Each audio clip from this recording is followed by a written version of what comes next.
o vídeo do protesto sobre o assassinato do cachorro Orelha, que anda repercutindo aí na mídia e no Brasil sobre a forma brutal de como esses adolescentes assassinaram esse pobre animal.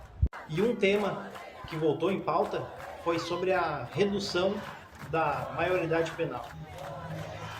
Como que esses adolescentes cometem esses crimes tão bárbaros, assassinato, ainda mais do cachorro indefeso, possam sim de repente sair impunes, enquanto no debate público quem é normalmente contra a redução da maioridade penal?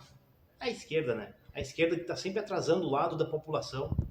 E enquanto na Argentina a Câmara aprova a redução da maioridade penal lá. Como sempre a esquerda no Brasil atrasando o lado do povo. Comenta aí embaixo o que vocês acham sobre isso.